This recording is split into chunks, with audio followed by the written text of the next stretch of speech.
Waheguru Ji Ka Khalsa, Waheguru Ji Ki Fateh. Thank you for joining me, Jag Singh, for another dosage of Positive Minds on the Seek channel. Positive Minds is a program in which I like to bring on inspirational and informative people who give us great advice and tips on how we can better our lives and the people around us. After the show, okay, because I'm going over here. After the show, you can download my book, Unbreakable. It's available on Amazon. Unbreakable is a book which I wrote, which is my story, my true story of how a young Sikh family in East London, 1970s, surrounded by racism, got through it, and we got through to the other side. Okay, so it's Unbreakable, available on Amazon. For constant motivation, you may follow me on Twitter at jagsing_I can. Okay, that's at jagsing_I can. Now, today's program, we've all been through a tough time, okay, through this pandemic. We've all been through a tough time, you know, whether you're a parent, grandparent, child, whatever. We've all had challenging times, and now it looks like, you know, things are beginning to get back to normal. You know, the sun's out, you know, things are changing, you know, more restrictions are being lifted. And, you know, I thought today's program would be the best time for me to talk about finding inner peace. Okay, we've got to take care of our mental health and our well-being. And today with me, I have a great expert to give us some great advice, Mina Kakaiya. Mina, thank you so much for coming on Positive Minds today. Hi, Jags. Thanks for inviting me. Great to see you. Thank you, Mina. Mina, so let me and the people know out there what kind of great work you've been doing behind mental health, please. So, as you said, you know, I am a well-being coach, and I'm also a seasonal international speaker. And what I really speak about is I've spoken internationally in Amsterdam and Barcelona in the last actually year around COVID and the year before, around emotional well-being and emotional resilience, particularly for people with long-term conditions as well. I'm also a writer, so I've done some blogs for Head Talks, which is a mental health online charity organization, which promotes mental wellness. And I wrote a blog on mental wellness and self-love, and you know, through love, self-love and compassion. Um, and I've also written. I was invited to also write a chapter in a book called "You're More Than Enough," and that was really exciting for me actually. And the chapter I wrote was on identity and explores how actually we all have multifaceted identities which are changeable, and we're constantly evolving and changing. So, you know, the identity we're born with, it doesn't always define us. And so it's giving us that unlocked potential that we can be more than who we are. Excellent, excellent. So, yeah, those are And kind of things I've been involved with. That's amazing. That's great stuff, man. And I mean, also, what would you, right? Okay, what would your best advice be and tips be to find inner peace? Because you know, I believe that we have to find inner peace. We have to take care of ourselves and love ourselves before you know we love anyone else, or you know, what would your Yeah. advice be on how to find inner peace? Well, it's interesting because, you know, inner peace, it depends what it means to you, but it's really a state of being or how you feel. And generally, it's that state of being in a place of feeling good and satisfied and content, often, you know, without outside the outside conditions of the world. And we know that through the pandemic, that actually we can't control the outside world, but it's that inner world we need to control and find that inner peace within. You know, so it's really to do with that, I would say. And I so, mean, you know, yes. Sorry. I mean, sometimes, me included, you know, I think that you know we take life too seriously. You know, we overthink things in our head, and you know, we need to find time to chill out. You know, just yeah, relax. You know, I mean, yeah, there's different ways that people can do this, and that you know, absolutely. it's a great thing to do. Yeah, and I think that's really important because I have these key top tips, you know, for inner peace. So one of them is, the first one I would say is really being kind and gentle and loving to yourself. Because often, you know, we're very kind and loving and gentle to everybody else, but actually not to ourselves often. We know, you know, we sort of undermine our own worthiness and value by what people tell us. We're so worried about what people think about us, or we're going to get it wrong, or we've got to try and be perfect, you know, or we're going to be fear of being judged, you know. So I think that, you know, that inner critic voice that we have can be quite powerful in not loving ourselves and appreciating who we really are and knowing our value. And often people are telling us, you know, we get influenced by other people. and often we're not under the influence of our own inner voice and our inner peace. And I think it's about listening to that. I think so. That's really important. I think the other thing which is really important is doing an activity that really harnesses your nature, your own nurturing yourself. So for example, something that gives you joy and happiness, like any hobbies or interests that you have, or you stop doing because of COVID, or restart something that kind of, takes you out your comfort zone and you're doing or learning something new. So I don't know about you, Jags, but since the COVID, I've learned how to, I don't, I've learned how to cook spinach potato pakoras, you know what I mean? So, and actually doing something new gives you that sense of confidence and, oh, I did something new, and that sense of excitement, and you're kind of coming out your comfort zone, but you're kind of rediscovering yourself or a new part of you, if you know what I mean. And the other thing, Yeah, I hundred don't know if percent, that, you know 100%. Yeah, 100%. Because I mean, you saying your pakori, I mean, that's amazing. They sound very tasty, man. they were. And I've also one of the things, out of the many things I got out of the pandemic of sitting at home, was I've been teaching my children how to speak Punjabi. We actually do Punjabi classes. I mean, I can fluently speak Punjabi. And I think to myself, we don't. Why don't we ever find that time to do that stuff? And I have been. I've got in my little textbooks, and they speak it, and especially every time my young daughter speaks it, she's so sweet. I want to give her a little hug and that. But the thing is, it's finding the time to do something productive. And going back to what you're Yeah. saying as well, sometimes, when we get rejection in life, or we're supposed to do that workout today, we don't do it. I Mhm. think sometimes we can beat ourselves up too much. Like, yeah, you should have done it. You let yourself down. I think we just need to step back a little bit and say to ourselves, well, you haven't done it today. Just do it tomorrow. Okay? And that's the bit, Get and out. that's the bit, and that's the bit, what I'm emphasizing there is being kind to yourself, actually, because you've got to be kind to yourself and compassionate to yourself and forgiving to yourself. And often we just don't practice that enough, Yeah, because we're trying to be more than, because we're trying to compare or compete with others, and it just doesn't work. And so you just got to be yeah, gentle and kind to say you are more than enough and it's okay where you are, you know. And I think the other third sort of tip I'd like to offer is around taking that time out for yourself and resting and relaxing. Because sometimes we're people of doers, do to justify ourselves. And, we've got to prove ourselves to other people. And often we get kind of caught up in the doing, but no, we're not in the being.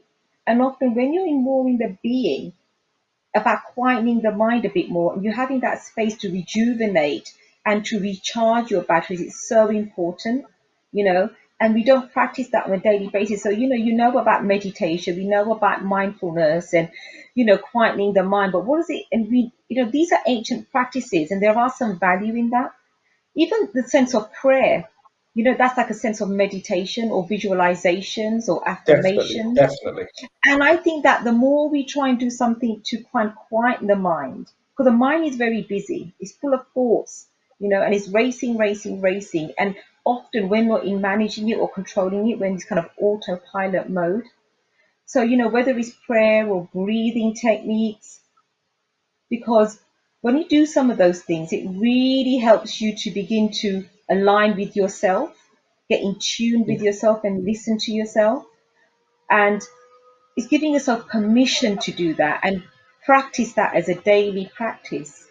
Even if it's 2 minutes or 5 minutes in the day, yeah, you do some of that. It's so yeah, important. So those are my three top tips. One is being kind and gentle and loving to yourself, doing things that nurture yourself, doing activities that really nurture yourself, activities, hobbies, interests, or doing something new that really allows you to self-discover yourself in a new way. And that taking that time out, to take that time out to rest and relax.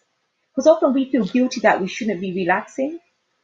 yeah, yeah. I mean, that's all great stuff. I mean, that's excellent. Yeah. Thank you so much for all that. But I'm just sitting there thinking now, right? I know a lot of people, right, around me who overthink, right? And they overthink Mm. that, that hasn't happened and this hasn't happened and that hasn't. And I tell these guys, just chill out, and they just say to me, Jake, how do you do it? How come you're so chilled out and Yeah. everything? But Yeah. that's because these guys have spent many, many years, and it's become a habit of overthinking stuff, and Yeah.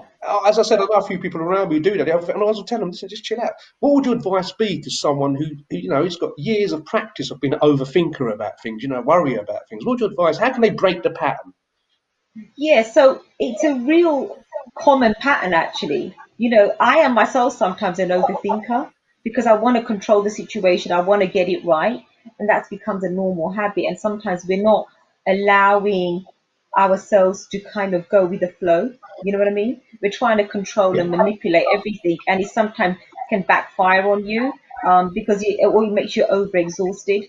So one of the things I sort of adopt is you've got to practice this kind of deliberate approach around noticing the way you feel and moving to a better feeling place. So I call it emotional filtering, and what I mean by that is adapting some of these kind of better sense habits of helping you to chill out. And what I mean by that is I call it see well, hear well, eat well, smell well, touch and feel well, and rest well. And what I mean by that is, what are you seeing? When you watch TV or you're surfing on the net, what are you observing and watching, and how does that make you feel? Whether it's emails or movies, if it's making you uncomfortable, why are you watching it or why are you observing it? You don't need to. Yeah, You yeah, have a choice. And yeah. sometimes we have to deliberately have this intention to be more selective with what we watch and what we're So seeing. Does that so make true. sense? So yeah, so true, so true. Because Yeah. it comes down to that fact that where we are today, where everyone is in their life today, is because of the decisions they've made. And I think those, and that applies to children out there. I always tell children, be careful of the decisions you make because they could actually, make or break you. So sit back, make sure you don't mix with a bad influence. You don't go out there doing bad. You got decisions you can make. We have got decision making powers, But and sometimes so sorry, I was going to interrupt sorry, you there because sometimes the decisions we make, we think they're wrong, or because we're trying to protect our children or whatever. And sometimes life is challenging, and sometimes the life, we think we make a mistake, but actually it's from the mistakes that we learn to grow from, because we're fine tuning about what we prefer and what we like and what we don't like and what we want. And yeah, sometimes and one it's of the things, it's sorry, one of the things is that not yeah, only overthinking, sorry, but overworking as well. So some people are making the decision to overwork, overthink, and sometimes, as you're saying, we need to find inner peace. We yeah, have to find our well-being, and maybe some people are overdoing it out there. And just chill out, like you're saying. Find that time, find that moment, take that walk, do that exercise, learn a different language. Do something that's gonna. I've always found me that one of the greatest ways I can relax myself is obviously. I like to sit in front of the TV sometimes and just chill out. But another one that really works for me is like cooking, exercising, doing something yeah, that is my passion. I think yeah, sometimes people just need to ask themselves, yeah, what is my passion? What is it yeah, that bucket yeah. list I've always wanted to do and I haven't been able to do? Why not do it? Yeah. But it comes back to those senses and being very deliberately intentional about what you're watching, what you're hearing. Is what you're hearing making you feel uncomfortable? So, listening to music, uplifting, or I mean, I wake up in the morning, I'm very blessed that I can hear bird song in the morning. And actually, sometimes if we're in a worried state of mind when we wake up in the morning, we're not even noticing those beautiful things around us. So You're for right. You're me, right. it's often because we're in that kind of, like you say, fast thinking. Let's get on with it. We're Rat just race. not even. Yeah. We're not stilling. We're not being still enough to notice the beauty around us. And it's often just taking a little bit of time to be kind and just take a little break, step back. And I think And it's interesting that when reminds me of the fact that someone wise once said to me. Sorry, Mina. Someone said to me that sometimes you have to stop and smell the roses. We in our life, and literally, that's just a saying. That roses could be anything. That roses could be the sun setting. It could be looking out the window. Looking at a plant, looking at a bird, like you're saying. Hearing the birds in the morning. Some people just so busy getting ready for work. Just stop sometimes. Look at the moon. Yeah, and these things sometimes do make me feel because relaxed. actually the Something, beauty and the beauty and the wondrous is all around us 24/7, but we're so preoccupied in a one-way state of mind that we're not even looking at how beautiful this world is. Even with the pandemic, actually there is so much wellness out there in nature, within ourselves and other people. You look at the charities, the way people have done so much for other communities. And actually, what it is you're listening in the news, what is it? The conspiracies? What are you listening to that's influencing you? What influence are you under? And that's what we have to be aware of, through your five superb. senses. So the other one is about So when we talk about eating well, what I might mean by that is most people eat without even savoring the taste. They're eating like in autopilot, or they're watching in front of a TV and they're eating away so fast sometimes they're not even tasting, appreciating what they're eating. But even sometimes when they're eating it, they have guilt about what they're eating because they think, oh, I shouldn't be eating that. Or, oh, I'm going to put on weight, or they restrict themselves from food or starve because, so we're almost punishing ourselves a lot of the time when we don't need to. Does that make sense? So being Of course it does. Of aware of course it your does. emotions Resilience. when you're doing these Yeah. things, so when I talk about smell well, I don't know about you, I work from home, and so even when I'm online, I will still put my makeup on, and I still put perfume on of my favorite perfume just because it makes me feel good because it's a lovely scent. So whether it's baking bread or the smell of food, it's having that a level of appreciation, saying, "Oh my God, just stop and notice, and be curious about your surroundings for a while, because you suddenly realize you have a different perspective on the world rather than the one Yeah. you think you're in. If you know what, it's almost stepping out of it a little bit. Yeah, that's excellent. That's excellent. I mean, that's great stuff. And yeah, another thing I just wanted to say was, me. Now, I read somewhere, right, that Yeah, sometime, sorry, when you wake up in the morning, okay, I read somewhere, and I've used this for ages, yeah, this, and it works great. So when you wake up in the morning, the first 20 seconds of what you think about determines your day. Okay, so the first 20 mm, seconds, what we think about in the morning determines your day. Now, when I heard someone say that to me, I thought, well, I'm going to put it to practice. And do you know what? It works. Many people wake up for the first 20 seconds, they think about, oh, I'm overweight, I'm underweight, that's not right, I've got to pay the bills, da da da. And that is a yeah. total destructive day ahead of them. They're really planting the seed of having a destructive day. When I wake up, one of the greatest things I think about is gratitude. One, I'm alive. One, God is with me. Another one is that my children are here. I can go out there and make a difference. What do you think about that? The first 20 seconds. Well, they actually say it's 17 seconds now, for the world is spinning faster. That is actually the fact. It actually has gone to 16 seconds now, funny enough. But 16 seconds is a long time. When you think about just 16 seconds, what it is, you're trying to raise your vibration, into a higher, into a more Yeah. better mood state, and it's really interesting you say that, because often most of us do get outside, with that saying, you get outside the wrong side of the bed. You get up, Yeah, yeah, get yeah, outside of the wrong side of the bed. And it's exactly that. But try and get out on the right side of the bed, and you're yeah, absolutely yeah, right. yeah, And yeah. what does that look like? Because often, it's about being aware of the fact that, like you just said, what I do, and I'll tell you an example of exactly what you say. When I wake up in the morning, I set my alarm 15 minutes, well, actually half an hour earlier. And I set this it's called the reset button. I call it my reset mood button in the morning. So I honor myself by waking up 30 minutes early, not waking up, but staying in bed. And then I just literally breathe, and I just listen to my breath for about 5 minutes. Then I get into what you do, appreciation mode, which is really being thankful for the cozy bed, oh, the house is nice and warm. Just the little things that just, or even the birds, sometimes I hear the birds singing in the morning, and I just have that sort of mode of appreciation. So it's really focusing on, you know, the positive aspects of your life right now, rather than, 100%, 100%. because it's really hard before you start worrying, because we wake up in this worrying, planning, thinking mode constantly.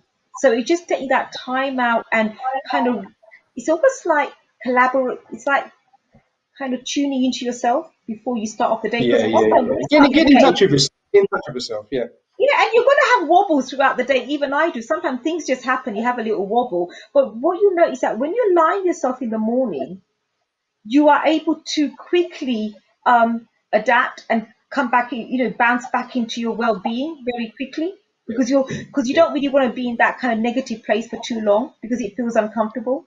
You know what I mean? And then Excellent. I do that Yeah, yeah, yeah, also yeah, in the yeah. night. In the evening, I do the same thing. I almost like, and I don't do it all the time, but I do it as much as I possibly can, where I reset the mood button To recharge. Yeah.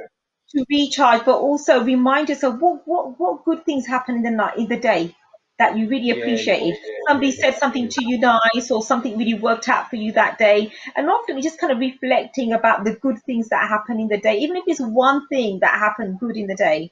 That's really, really important.